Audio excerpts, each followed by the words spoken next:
मैं Mukesh Kumar class 11th के chemistry के सभी स्टूडेंट्स का अपने इस YouTube channel Mukesh chemistry lectures पर वेलकम करता हूं। बच्चों, आज के इस लेक्चर में मैं आपको रासायनिक समीकरणों का संतुलन कैसे किया जाता है ये सिखाने जा रहा हूं। इट मींस आज के इस लेक्चर का टॉपिक है बैलेंसिंग ऑफ केमिकल इक्वेशंस। बच्चों, रासायनिक समीकरणों का संतुलन दो विधियों के द्वारा किया जाता है। इसमें पहली विधि है बच्चों आयन इलेक्ट्रॉन विधि और दूसरी विधि है ऑक्सीकरण संख्या विधि। तो मैं इन दोनों विधियों को वन बाय वन आपको बताऊंगा, लेकिन आज इस लेक्चर में मैं आपको आयन इलेक्ट्रॉन विधि बताने जा रहा हूं कि आयन इलेक्ट्रॉन विधि के द्वारा रासायनिक समीकरण का संतुलन किस तरह से किया जाता है। तो बच्चों, आप अपनी कॉपी और पेन के साथ रेडी हो जाओ आयन इलेक्ट्रॉन विधि को समझने के लिए और इसके द्वारा रासायनिक समीकरण का संतुलन सीखने के लिए। तो बच्चों, अब स्टार्ट करते हैं आयन इलेक्ट्रॉन विधि को। बच्चों, आयन इलेक्ट्रॉन विधि के द्वारा रासायनिक समीकरण का संतुलन 4 पदों में किया जाता है, यानी कि 4 स्टेप में किया जाता है। ये चारों पद क्रमबद्ध तरीके से आप जान लीजिए, इसके बाद इसकी प्रॉब्लम यानी कि रासायनिक समीकरण का संतुलन आप आसानी से कर पाएंगे। बच्चों, सबसे पहले हमें रासायनिक समीकरण को देख करके ऑक्सीकरण और अपचयन अर्ध अपक्रियाएं लिखनी होती हैं। ऑक्सीकरण और अपचयन अर्ध अपक्रियाएं। बच्चों, जैसा कि मैंने बार बार आपको बताया है कि ऑक्सीकरण और अपचयन स्वयं में कोई कंप्लीट रिएक्शन नहीं होती है, ये अर्ध अपक्रियाएं होती हैं। तो सबसे पहले हमें ऑक्सीकरण और अपचयन अर्ध अपक्रियाएं लिखनी होती हैं। इट मींस स्टेप फर्स्ट है हमारा हाफ रिएक्शन लिखने पर, मतलब HR लिखने पर या HR लिखते हैं। मैंने क्या लिखा है? स्टेप फर्स्ट HR लिखते हैं। HR का मतलब है बच्चों हाफ रिएक्शंस। सबसे पहले हमें क्या लिखना है? हाफ रिएक्शंस लिखना है। और हाफ रिएक्शंस किसकी किसकी होंगी बच्चों? यहाँ पर ऑक्सीकरण और अपचयन की। ठीक, इसके बाद बच्चों आते हैं स्टेप नंबर सेकंड पर और परमाणुओं का संतुलन करते हैं, यानी कि AB करते हैं। A means atom, B means balancing. तो एटम की बैलेंसिंग करते हैं। लिखा है मैंने स्टेप सेकंड AB करते हैं। AB का मतलब एटम या एटम्स बैलेंसिंग, एटम बैलेंसिंग। तो क्या बैलेंस करते हैं बच्चों? परमाणु बैलेंस करते हैं। अब बच्चों यहां पर परमाणु सबसे महत्वपूर्ण स्टेप बच्चों यही है। परमाणुओं का संतुलन करने के लिए सबसे पहले बच्चों हाइड्रोजन और ऑक्सीजन के अतिरिक्त अन्य जो भी परमाणु होते हैं अर्ध अपक्रियाओं में, उनको बैलेंस करते हैं। इसके बाद बच्चों हाइड्रोजन और ऑक्सीजन परमाणुओं का बैलेंस किया जाता है। अब यहां पर बच्चों दो कंडीशंस हो सकती हैं। पहली कंडीशन ये कि जो आपको अपक्रिया दी गई है वो अम्लीय माध्यम में हो रही हो, और दूसरा केस क्या हो सकता है कि वो अपक्रिया आपकी क्षारीय माध्यम में हो रही हो। तो दोनों ही कंडीशन में हाइड्रोजन और ऑक्सीजन का बैलेंस अलग अलग तरह से होता है। बच्चों, अगर अपक्रिया आपकी अम्लीय माध्यम में हो रही है तो ऑक्सीजन परमाणुओं का संतुलन करने के लिए जिस ओर जितने ऑक्सीजन परमाणुओं की कमी होती है उस ओर उतने H2O के अणु जोड़ते हैं। फिर एक बार बच्चों समझो, जिस ओर जितने ऑक्सीजन परमाणुओं की कमी होती है उस ओर उतने H2O अणु जोड़ते हैं, और दूसरी तरफ H2O से ठीक 2 गुने H+ आयन जोड़ते हैं। मैंने राइट डाउन किया है, यदि अपक्रिया अम्लीय माध्यम में है तो ऑक्सीजन परमाणुओं का संतुलन करने के लिए जिस ओर जितने ऑक्सीजन परमाणु कम होते हैं उस ओर उतने H2O अणु जोड़ते हैं, और दूसरी ओर H2O की संख्या से ठीक 2 गुने H+ आयन जोड़ते हैं। ये बच्चों आप तब तरीका अपनाएंगे जब आपकी अपक्रिया हो रही होगी अम्लीय माध्यम में। अब बच्चों दूसरे केस पर आते हैं कि अगर अपक्रिया आपकी क्षारीय माध्यम में हो रही है तब H और O का बैलेंस कैसे करते हैं, इसको समझो। बच्चों, अगर अपक्रिया क्षारीय माध्यम में हो रही है तो ऑक्सीजन परमाणुओं का संतुलन करने के लिए जिस ओर जितने ऑक्सीजन परमाणुओं की अधिकता होती है, कमी नहीं बच्चों, अधिकता होती है, उस ओर उतने H2O अणु जोड़ते हैं, और दूसरी तरफ H2O अणुओं की संख्या से ठीक 2 गुने OH- आयन जोड़ते हैं। क्या जोड़ते हैं? OH- आयन जोड़ते हैं। देखिए बच्चों, यदि अपक्रिया क्षारीय माध्यम में है तो ऑक्सीजन परमाणुओं का संतुलन करने के लिए जिस ओर जितने ऑक्सीजन परमाणु अधिक होते हैं उस ओर उतने H2O अणु जोड़ते हैं, दूसरी ओर H2O की संख्या से ठीक 2 गुने OH- आयन जोड़ते हैं। ये बच्चों आप तब तरीका अपनाएंगे जब अपक्रिया आपकी हो रही होगी क्षारीय माध्यम में। तो बच्चों स्टेप नंबर सेकंड हमें क्या बताता है कि हमें एटम बैलेंस करने हैं। एटम बैलेंस करने का तरीका मैंने आपको बता दिया कि सबसे पहले हाइड्रोजन और ऑक्सीजन के अतिरिक्त जो भी परमाणु होते हैं उनको बैलेंस करते हैं। इसके बाद हाइड्रोजन और ऑक्सीजन को बैलेंस करते हैं, और इसमें बच्चों दो केस हो सकते हैं, अम्लीय माध्यम वाला और क्षारीय माध्यम वाला। दोनों केस एक साथ तो हो नहीं सकते। अगर अम्लीय माध्यम वाला केस है तो अम्लीय माध्यम वाला तरीका अपनाएंगे, और अगर क्षारीय माध्यम वाला केस है तो क्षारीय माध्यम वाला तरीका अपनाएंगे। तो बच्चों अभी तक हो गए दो स्टेप। पहले स्टेप में क्या किया, ऑक्सीकरण अपचयन अर्धक्रियाएं लिखी हमने, एचआर लिखने पर, हाफ रिएक्शंस लिखने पर। दूसरा स्टेप क्या हुआ, एबी करने पर, यानी कि एटम बैलेंसिंग करने पर। तीसरा स्टेप बच्चों है सीबी करने पर। C means charge, B means balancing, यानी कि आवेश संतुलित करने पर। मैंने लिखा है सीबी, सीबी करने पर। दूसरे स्टेप में क्या करते हैं, सीबी, सीबी करने पर, या सीबी करते हैं, क्या लिख दें, सीबी करते हैं।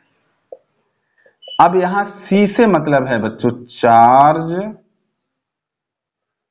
और बी से मतलब है बच्चों यहां बैलेंसिंग। तो सीबी का मतलब यहां हुआ चार्ज बैलेंसिंग। सीबी का मतलब चार्ज बैलेंसिंग, कि आवेश संतुलित करते हैं इस स्टेप में। बच्चों आवेश का जो संतुलन होता है वो इलेक्ट्रॉनों के द्वारा होता है।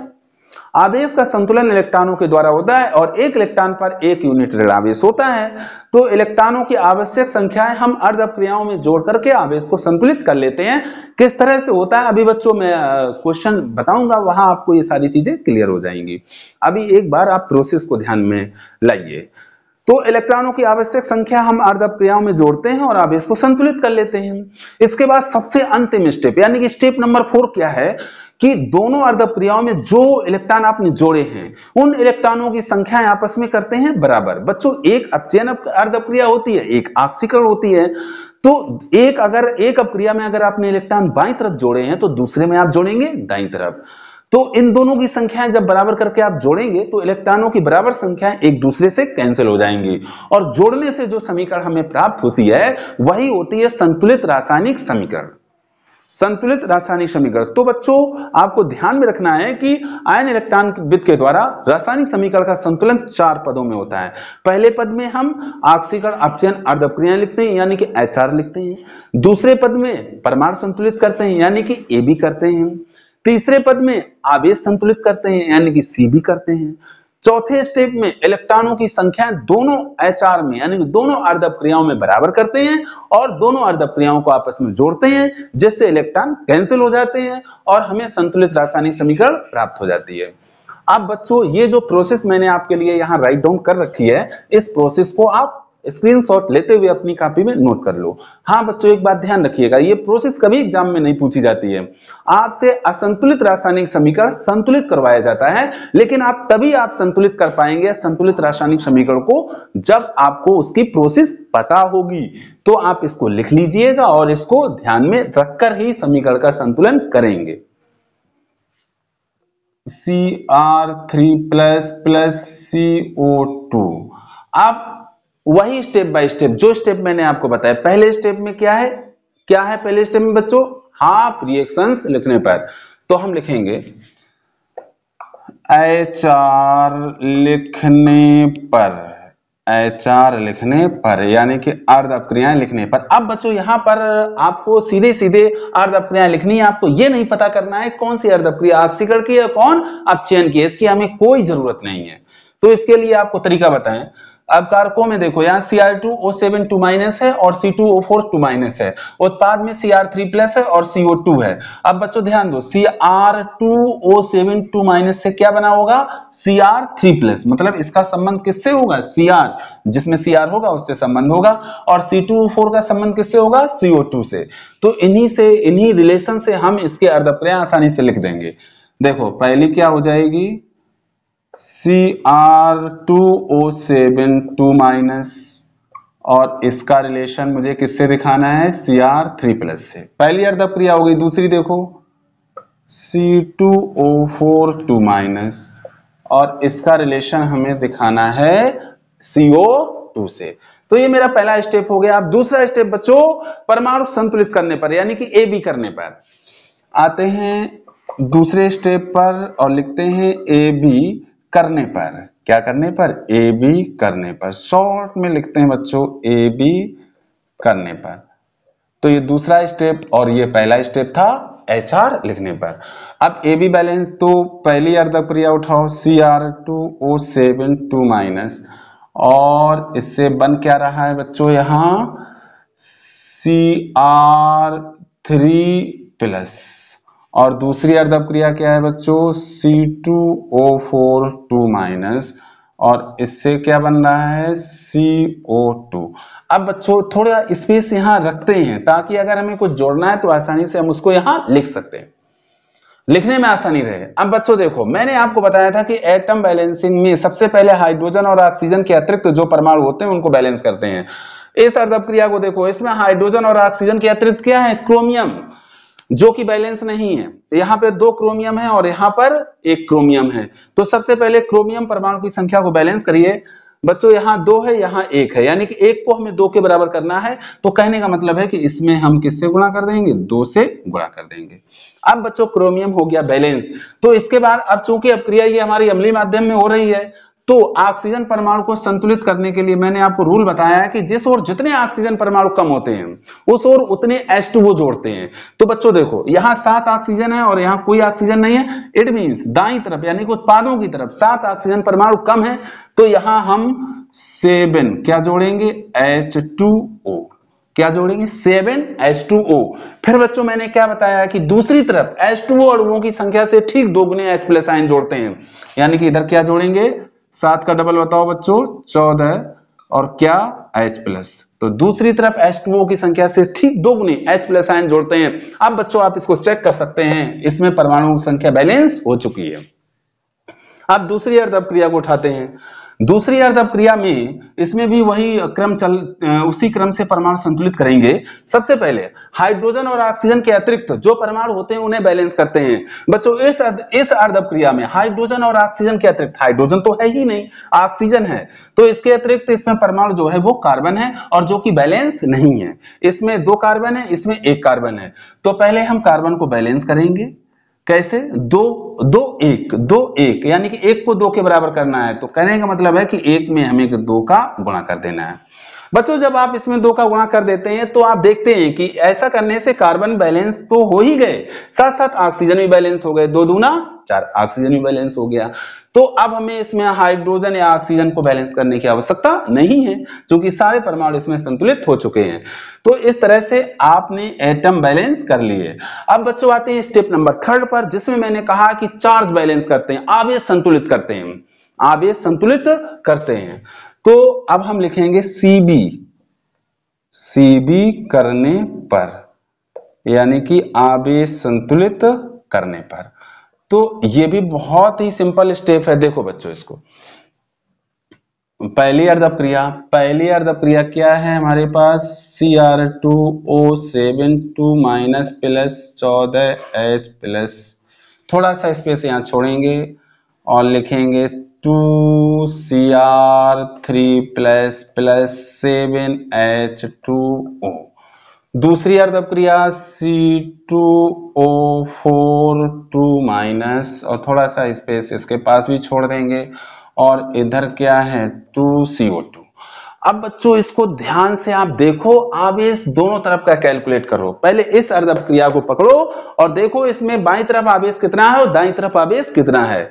देखो बच्चों Cr2O7 2 माइनस, यानी कि 2 माइनस आवेश है, यहाँ पे कितना है 2 माइनस, और प्लस क्या है 14H+। तो इस H पर 1 प्लस आवेश है और उसमें 14 का गुणा है, यानी कि यहाँ कितना है +14, कुल मिलाकर के -2 और +14, तो टोटल आवेश कितना आ रहा है इधर +12। अब दाईं तरफ देखो, Cr पर 3 प्लस है लेकिन उसमें 2 का गुणा है, तो 3 दूनी 6 +6, यानी कि उत्पादों की तरफ टोटल आवेश +6 है और अपकारकों की तरफ टोटल आवेश +12 है। बच्चों आवेश को संतुलित करते हैं इलेक्ट्रॉन जोड़ करके, और एक इलेक्ट्रॉन जोड़ने का मतलब होता है कि आपने -1 आवेश जोड़ा है, चूंकि एक इलेक्ट्रॉन पर 1 यूनिट ऋणावेश होता है। इलेक्ट्रॉन जोड़ने का मतलब है कि आपने 1 घटा दिया, और कोई तरीका आवेश संतुलित करने का नहीं है। तो बच्चों आप दिमाग लगाइए कि इलेक्ट्रॉन जोड़ करके आप +6 को +12 तो नहीं कर सकते, क्योंकि इलेक्ट्रॉन जोड़ने का मतलब होता है 1 घटाना, एक इलेक्ट्रॉन जोड़ा, एक घटा दिया, दो इलेक्ट्रॉन जोड़ा तो दो घटा दिया। तो इलेक्ट्रॉन जोड़ करके +6 कभी +12 नहीं हो सकता, लेकिन इलेक्ट्रॉन जोड़ करके हम +12 को +6 कर सकते हैं। कैसे? अगर हम इसमें 6 इलेक्ट्रॉन जोड़ दें। कितने इलेक्ट्रॉन जोड़ दें? 6। 6 इलेक्ट्रॉन जोड़ने का मतलब क्या हुआ? इससे 6 घटेगा आवेश, तो बचेगा कितना? +6। तो इलेक्ट्रॉन बच्चों मुझे किधर जोड़ने हैं? बाईं तरफ की दाईं तरफ? बताइए आप, अपकारकों की तरफ की उत्पादों की तरफ? अपकारकों की तरफ इलेक्ट्रॉन जोड़ने हैं। और कितने इलेक्ट्रॉन जोड़ने हैं? 6 इलेक्ट्रॉन जोड़ने। अब बच्चों इस स्टेप को फिर आप ध्यान से समझो। इसके लिए हम क्या काम करते हैं? अपकारकों और उत्पादों का आवेश कैलकुलेट करते हैं। जैसा कि मैंने यहाँ कैलकुलेट किया तो पाया कि अपकारकों पर टोटल आवेश +12 है और उत्पादों पर टोटल आवेश +6 है। अब बच्चों आगे बढ़ते हैं और आपको क्या करना है? आपको ये करना है कि आवेश ये बराबर करना है, लेकिन इलेक्ट्रॉनों की संख्या को जोड़कर। जैसा कि मैंने आपको बताया कि इलेक्ट्रॉन जोड़ने का मतलब है कि आपने -1 आवेश जोड़ दिया, -1 आवेश जोड़ दिया। तो बच्चों +12 को -1 जोड़ करके हम +6 कर सकते हैं, लेकिन +6 को -1 जोड़ करके +12 नहीं कर सकते हैं। तो इसी कारण से हमने इधर अपकारकों की तरफ ही 6 इलेक्ट्रॉन जोड़े हैं। तो इस तरह से इसका आवेश संतुलित हो गया। अब दूसरी अर्ध अपक्रिया को उठाओ। इसमें देखो C2O4 C2O4 यानी कि अपकारकों की तरफ आवेश टोटल है -2, उत्पादों की तरफ CO2 इस पर कोई आवेश नहीं है, ये 0 है। तो बच्चों अब आप ध्यान दो कि इलेक्ट्रॉन जोड़ करके आप 0 को क्या कर सकते हैं? -2 कर सकते हैं, लेकिन इधर इलेक्ट्रॉन जोड़ करके -2 को आप 0 नहीं कर सकते हैं, क्योंकि इलेक्ट्रॉन पर खुद ही -1 आवेश होता है। तो कहने का मतलब है कि इसमें इलेक्ट्रॉन जुड़ेंगे दाईं तरफ। कहां जुड़ेंगे? दाईं तरफ। कितने जुड़ेंगे? 2 इलेक्ट्रॉन जुड़ेंगे, क्योंकि इसको हमें -2 बनाना है। तो अब बच्चों इसका हो गया है आवेश संतुलित, दोनों अर्ध अपक्रियाओं में हो गया है आवेश संतुलित। अब क्या करना है? अब इन दोनों अर्ध अपक्रियाओं में इलेक्ट्रॉनों की संख्या बराबर करनी है आपको, और इसके बाद इन दोनों को आपस में जोड़ देना है। जैसा कि बच्चों मैंने आपको बताया था कि एक में इलेक्ट्रॉन आएंगे बाईं तरफ और दूसरे में आएंगे दाईं तरफ।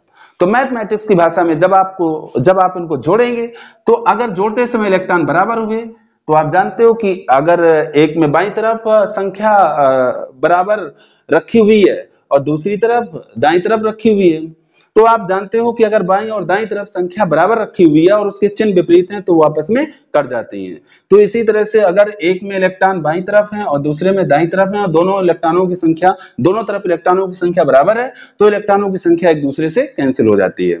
तो बच्चों देखो 2 6 यानी कि 2 को हमें 6 के बराबर करना है, तो सीधी सी बात है 2 में गुणा कर दें हम 3 का। लेकिन बच्चों 3 का गुणा केवल 2 इलेक्ट्रॉन में नहीं करेंगे, हम पूरे समीकरण में 3 का गुणा करेंगे, क्योंकि 2 इलेक्ट्रॉन में 3 का गुणा अलग से नहीं किया जा सकता है। जो भी करेंगे आप पूरे समीकरण में करेंगे। यानी कि इस अर्ध अपक्रिया में जिसकी ये समीकरण है, इसमें मैंने किसका गुणा किया है? 3 का गुणा किया है, और 3 का गुणा करने के बाद इसको आपस में जोड़ देंगे, दोनों अर्ध अपक्रियाओं को आपस में जोड़ देंगे। तो बच्चों आप ध्यान दो, 3 दूनी 6, ये 6 इलेक्ट्रॉन से 6 इलेक्ट्रॉन कैंसिल हो जाएंगे। अब आप बाईं तरफ वाला पक्ष देखो, बाईं तरफ क्या है? Cr2O7 प्लस 14H प्लस है। अब आप देखो इलेक्ट्रॉन आपस में कैंसिल हो जाएंगे। अब इधर क्या है? 3 का गुणा करो तो 3 C2O4 गिब्स। अब दाईं तरफ देखो 2Cr3 प्लस 7H2O प्लस 3 का इसमें गुणा करो, 3 दूनी 6CO2, और इलेक्ट्रॉन को लिखना नहीं है क्योंकि वो कैंसिल हो जाएगा। बच्चों इस तरह से ये जो समीकरण आई है यही संतुलित रासायनिक समीकरण लिख देंगे, जो कि संतुलित रासायनिक समीकरण है, जो कि संतुलित रासायनिक समीकरण। बच्चों अगर आप इसको चेक करना चाहें तो चेक भी कर सकते हैं। चेक करिए, दोनों तरफ परमाणुओं की संख्या बराबर होनी चाहिए। इधर देखो क्रोमियम 2 है और इधर भी 2 क्रोमियम है। ऑक्सीजन चेक करो, 7 ऑक्सीजन ये है और ये 4 3 12 12 7 19। इधर चेक करोगे 7 एकम 7 7 हो गए, 6 दूनी 12 12 7 19, ऑक्सीजन बराबर है। इसके बाद हाइड्रोजन चेक करो, 14 हाइड्रोजन यहाँ है और 7 दूनी 14 हाइड्रोजन यहाँ है। अब बात करते हैं कार्बन की। कार्बन कितने हैं? 3 दूनी 6 और इधर कार्बन देखो 6 एकम 6। अब इसके बाद आवेश देखते हैं दोनों तरफ का। इधर देखो आवेश कितना है? -2 और इधर +14। -2 +14 -2 +14 कितना हो गया? +12। और इधर कितना है? 3 दूनी 6 यानी कि -6 +12 में आप -6 जोड़ेंगे तो कितना आएगा? +6। तो अब कारकों की तरफ टोटल आवेश है +6। अब उत्पादों की तरफ देखिए 3 2 का इसमें गुणा करेंगे तो 2 तिया 6 +6। तो दोनों तरफ आवेश भी संतुलित है, दोनों तरफ परमाणुओं की संख्या भी संतुलित है। इट मींस ये हो गया हमारा संतुलित रासायनिक समीकरण। तो आपने देखा कि आपको यही 4 स्टेप यूज करने हैं। पहला स्टेप HR लिखने पर, दूसरा स्टेप AB करने पर, तीसरा स्टेप CB करने पर और चौथा स्टेप दोनों अर्ध अपक्रियाओं में इलेक्ट्रॉनों की संख्या बराबर करनी है और उनको आपस में जोड़ देना है, जिससे कि आपका आंसर आ जाएगा।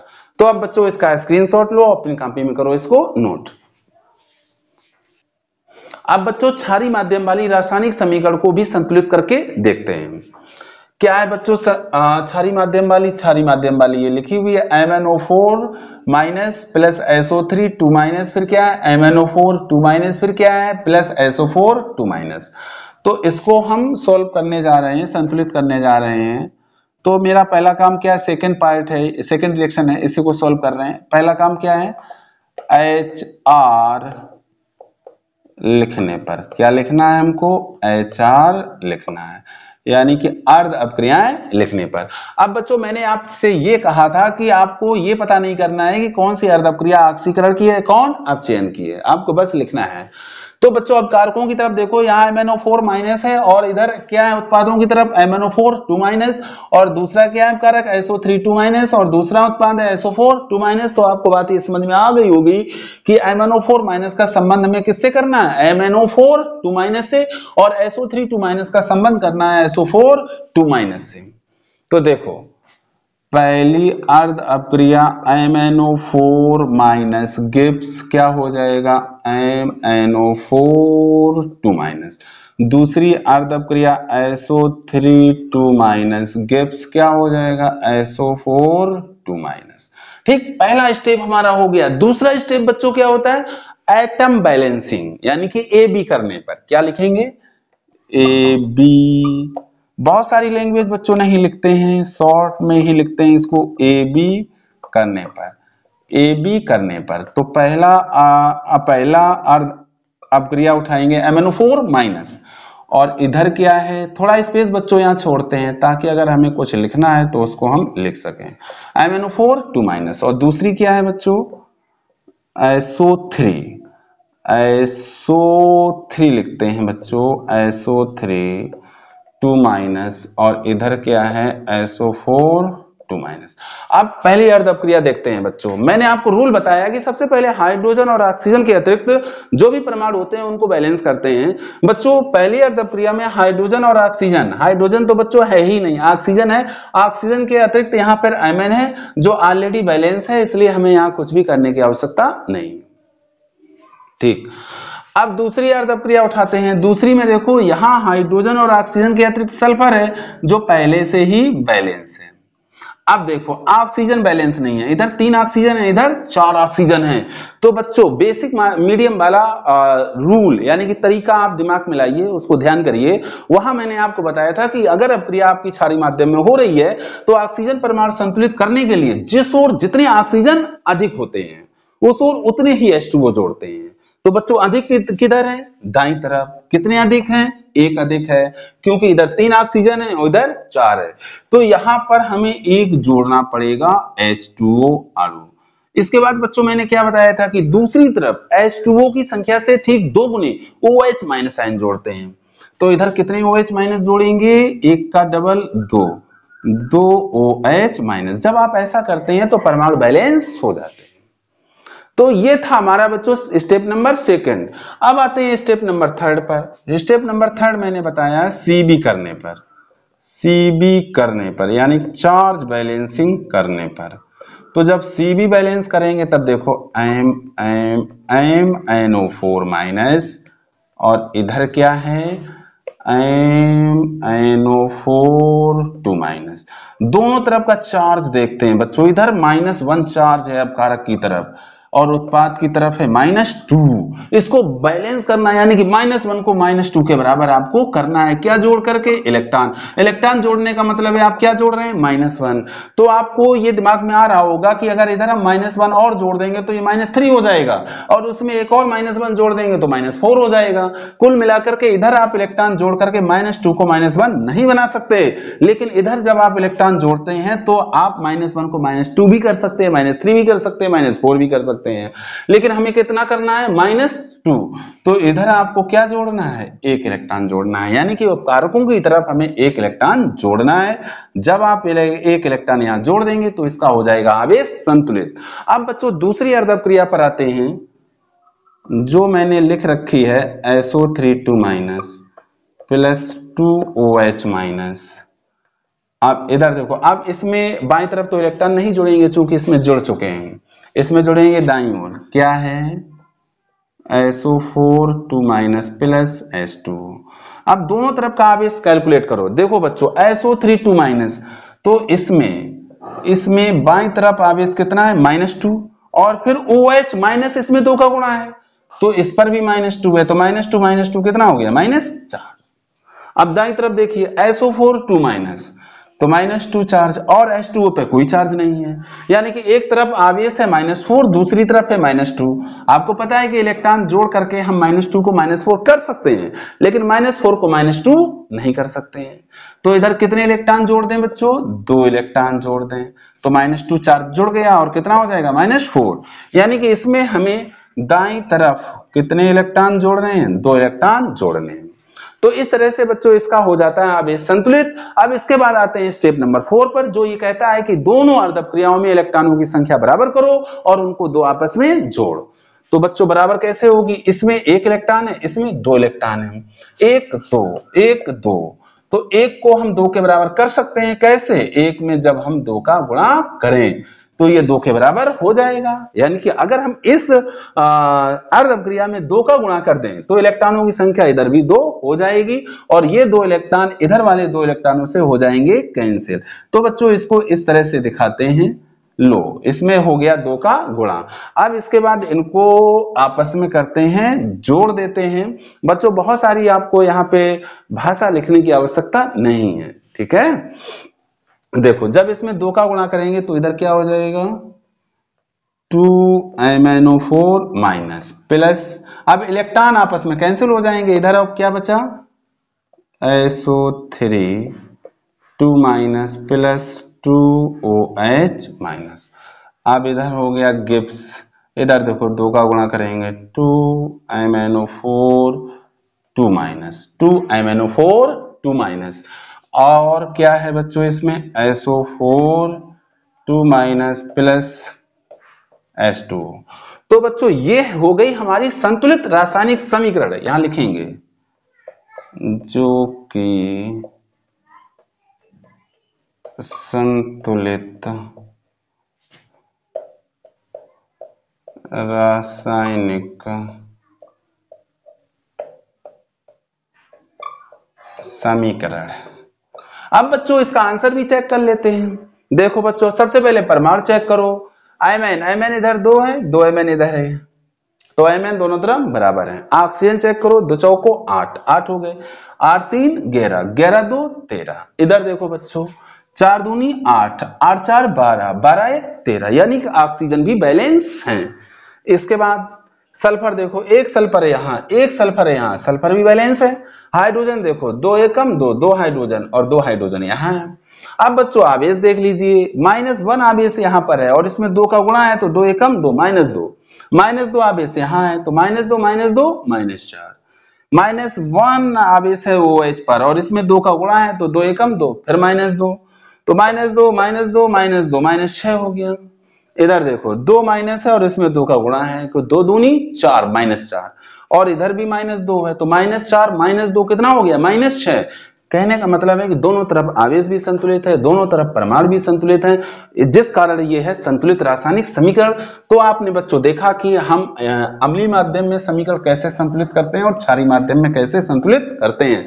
बच्चों इसकी आपको करनी पड़ेगी प्रैक्टिस, और ये जो 4 स्टेप मैं बता रहा हूं इनको आपको मौखिक रूप से याद रखना पड़ेगा, तभी आपको रासायनिक समीकरण संतुलित करने में आसानी होगी। तो बच्चों अब आप इसका स्क्रीनशॉट लेते हुए कॉपी में करो इसको नोट। अब बच्चों यहां पर बोर्ड पर मैंने कुछ असंतुलित रासायनिक समीकरणें लिखी हैं आपके लिए, इन्हें आपको आयन इलेक्ट्रॉन विद्युत के द्वारा संतुलित करना है। देखिए बच्चों, पहली समीकरण I2 plus OH minus gives I minus plus iO3 minus plus H2O। दूसरी है Br2 plus OH minus gives Br minus plus BrO3 minus plus H2O।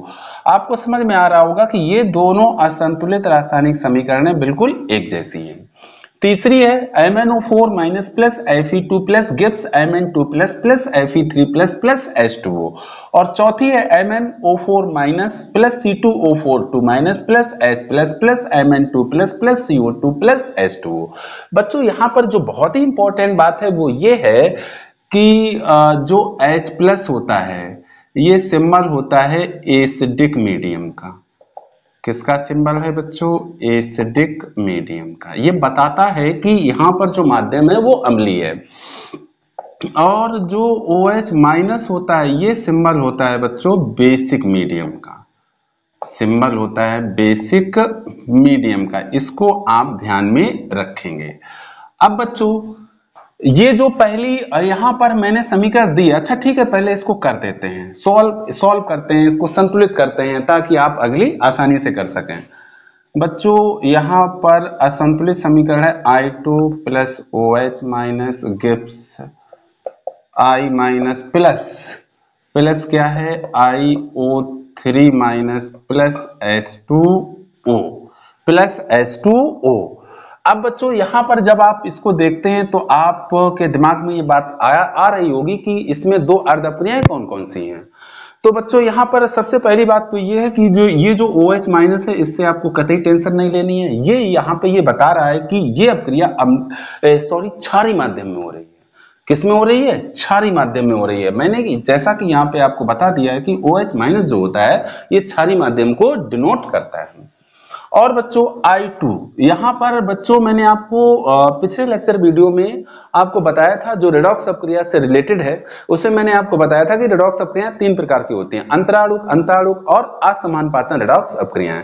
तो असमानुपातन में मैंने आपको बताया था कि इस रेडॉक्स अपक्रिया में एक ही पदार्थ के एक ही परमाणु का ऑक्सीकरण और अपचयन दोनों होता है। तो बच्चों यहां पर भी वही केस है कि I2 के I परमाणु का एक बार ऑक्सीकरण होता है, एक बार अपचयन होता है। हमें ये कतई पता नहीं करना है कि कहां पर इसका ऑक्सीकरण हो रहा है और कहां पर अपचयन हो रहा है, हमें केवल दो अर्ध अपक्रियाओं से मतलब है। देखो बच्चों पहला स्टेप क्या होता है, HR लिखने पर तो HR लिखते हैं, HR क्या होगा I2 I माइनस, पहली अर्ध अपक्रिया ये, दूसरी I2 का रिलेशन किससे हो जाएगा iO3 माइनस से। तो ये फर्स्ट स्टेप हो गया। सेकंड स्टेप AB करने पर, यानी कि एटम बैलेंसिंग करने पर। अब इसको समझ लो बच्चों, I2 से क्या बन रहा है, I2 से बन रहा है यहाँ I माइनस।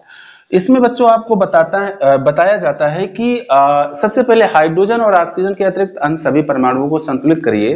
तो बच्चों ना तो इसमें हाइड्रोजन है ना ऑक्सीजन है, केवल आयोडीन है, तो हमें इसे बैलेंस करना है। इधर बाईं तरफ 2 आयोडीन है, दाईं तरफ 1 है, 2 1 2 1, तो 1 को 2 के बराबर करने के लिए सीधी सी बात है हमें 2 से गुणा करना पड़ेगा। तो इसमें परमाणु बैलेंस हो गए। अब दूसरे को उठाओ, दूसरा है हमारा I2 से क्या बनना है iO3 माइनस। इसको भी देखो वही रूल इसमें भी अप्लाई करते हैं कि हाइड्रोजन ऑक्सीजन के अतिरिक्त अन्य सभी परमाणुओं को संतुलित करते हैं। तो इसमें हाइड्रोजन तो है नहीं, ऑक्सीजन है, और ऑक्सीजन के अतिरिक्त क्या है इसमें आयोडीन। तो सबसे पहले आयोडीन की बैलेंसिंग होगी, सबसे पहले आयोडीन की बैलेंसिंग होगी। तो आयोडीन इधर 2 है, इधर 1 है, तो 1 को 2 के बराबर करने के लिए इसमें हमें 2 का गुणा करना पड़ेगा। तो परमाणुओं का संतुलन करने के लिए सबसे पहले हाइड्रोजन और ऑक्सीजन के अतिरिक्त अन्य सभी परमाणुओं का संतुलन करते हैं। इसके बाद फिर हम माध्यम देखते हैं और माध्यम देख के H और O का बैलेंस करते हैं। माध्यम क्षारीय है यहाँ पर, तो क्षारीय माध्यम में ऑक्सीजन परमाणु को संतुलित करने के लिए जिस ओर जितने ऑक्सीजन अधिक होते हैं उस ओर उतने H2O जोड़ते हैं। द्वितीय 6 ऑक्सीजन यहाँ अधिक हैं तो इधर जोड़ेंगे 6H2O और दूसरी तरफ H2O से ठीक डबल OH माइनस जोड़ते हैं तो 6 का डबल कितना हो जाएगा बच्चों 12, तो इधर क्या जोड़ेंगे 12OH माइनस, 12OH माइनस जोड़ेंगे। तो अब आप इसको चेक कर सकते हो, इसमें परमाणु हो चुके हैं संतुलित। अब बच्चों आते हैं तीसरे स्टेप पर। तीसरा स्टेप हमारा क्या है, चार्ज बैलेंसिंग वाला, यानी कि CB करने पर, चार्ज बैलेंसिंग करने पर इसमें क्या करना है, इलेक्ट्रॉन का उपयोग करना है। तो पहली अर्ध अपक्रिया क्या है, I2 गिव्स 2I माइनस, दूसरी क्या है I2 प्लस 12OH माइनस, ये बच्चों 12 है, 12OH minus gives 2iO3 minus plus 6H2O। अब देखो बच्चों आवेश कैलकुलेट करो। पहली अर्ध अपक्रिया में बाईं तरफ कोई आवेश नहीं है यानी कि 0 है, दाईं तरफ -1 चार्ज यहाँ पर है और 2 का गुणा है यानी कि -2। अब बच्चों इलेक्ट्रॉन जोड़ करके हम कभी भी -2 को 0 नहीं कर सकते, लेकिन 0 को -2 कर सकते हैं। कैसे, यहाँ पर हम जोड़ दें कितने इलेक्ट्रॉन, 2 इलेक्ट्रॉन। बच्चों इलेक्ट्रॉन का मतलब क्या होता है, -1 चार्ज। तो हम यहाँ बाईं तरफ कितने इलेक्ट्रॉन जोड़ेंगे, 2 इलेक्ट्रॉन जोड़ेंगे और इसका चार्ज हो गया बैलेंस। अब इसमें आते हैं, इसमें देखो बच्चों बाईं तरफ I2 पे कोई चार्ज नहीं है, OH पे -1 चार्ज है और इसमें माइनस का गुणा है, तो बाईं तरफ टोटल चार्ज इसमें -12 है। दाईं तरफ पहुंचो, iO3 पे 1 माइनस चार्ज है और इसमें 2 का गुणा है, तो 2 एकम 2। H2O पर कोई चार्ज नहीं है। अब ध्यान से देखो, -12 को -2 के इक्वल करना है, क्या करके, इलेक्ट्रॉन जोड़ करके। बच्चों इलेक्ट्रॉन जोड़ करके कभी आप -12 को -2 नहीं कर पाएंगे, लेकिन अगर -2 में हम इलेक्ट्रॉन जोड़ दें तो ये -12 जरूर हो जाएगा। कितने इलेक्ट्रॉन जोड़े बच्चों, 10 इलेक्ट्रॉन जोड़े, तो 10 जोड़ देंगे तो ये -12 हो जाएगा। तो इधर 10 इलेक्ट्रॉन हमें जोड़ने हैं। तो अब इसका आवेश संतुलित हो गया दोनों अर्ध अपक्रियाओं का। अब हम आते हैं स्टेप नंबर 4 पर और दोनों में हमें इलेक्ट्रॉन बराबर करने हैं दोनों अर्ध अपक्रियाओं में और उनको आपस में जोड़ देना, जिससे कि हमें संतुलित रासायनिक समीकरण मिल जाता है। देखो बच्चों, इसमें है 2 इलेक्ट्रॉन, इसमें है 10, तो 2 को 10 के बराबर करना है। तो सिंपल सी बात है, 2 में हम गुणा किसका कर दें, 5 का, तो ये 5 का गुणा पूरी अर्ध अपक्रिया में होगा, केवल इलेक्ट्रॉनों में नहीं होगा। तो ऐसा करने के बाद बच्चों क्या करना होता है, हमें समीकरणों को आपस में जोड़ना होता है। जोड़ देंगे, बायां पक्ष देखो 5 का गुणा होगा तो 5 5 क्या आ जाएगा, I2 5I2 और 5 दूनी 10, 10 से 10 इलेक्ट्रॉन कैंसिल हो जाएंगे। अब इधर देखो यहाँ क्या है, I2 प्लस 12OH माइनस, यहाँ क्या है 5 दूनी 10I माइनस, इधर 2iO3 माइनस प्लस 6H2O। अब इसको और सही तरीके से लिख लो, 5I2 और 1I2 ये दोनों जुड़ जाएंगे तो कितने हो जाएंगे, 6I2 प्लस 12OH माइनस, क्या हो जाएगा बच्चों 10I minus plus 2iO3 minus plus 6H2O। अब आप इसको चेक कर सकते हैं, ये एकदम संतुलित रासायनिक समीकरण है। तो इसी तरह से बच्चों आप सेकंड नंबर भी कर लेंगे। ये जिस तरह से ये किया है इसी तरह से आपका ये सेकंड नंबर भी हो जाएगा। थर्ड नंबर के लिए बच्चों MnO4 का संबंध Mn2+ से कर दो, एक अर्ध अपक्रिया। दूसरे के लिए Fe2+ का संबंध कर देंगे Fe3+ से, तो दूसरी अर्ध अपक्रिया आ जाएगी। फोर्थ में यहाँ H+ से आपको परेशान नहीं होना है, H+ केवल हमें ये बता रहा है कि ये अपक्रिया हो रही है अम्लीय माध्यम में। अर्ध अपक्रियाओं के लिए MnO4- का संबंध Mn2+ से और C2O4 का संबंध CO2 से। तो इस तरह से आप करेंगे तो इनको भी आप कर ले जाएंगे। तो बच्चों अब आप इसका स्क्रीनशॉट लो और करो इसे नोट। अब बच्चों इस लेक्चर वीडियो को यहीं पे समाप्त करते हैं। अगर ये लेक्चर आपको समझ में आया है तो लेक्चर को लाइक और शेयर आप जरूर कर दें। बच्चों अगर आप केमिस्ट्री कंप्लीट पढ़ना चाहते हैं और आपने चैनल सब्सक्राइब नहीं किया है तो इसे भी सब्सक्राइब जरूर कर लें। Thank you so much.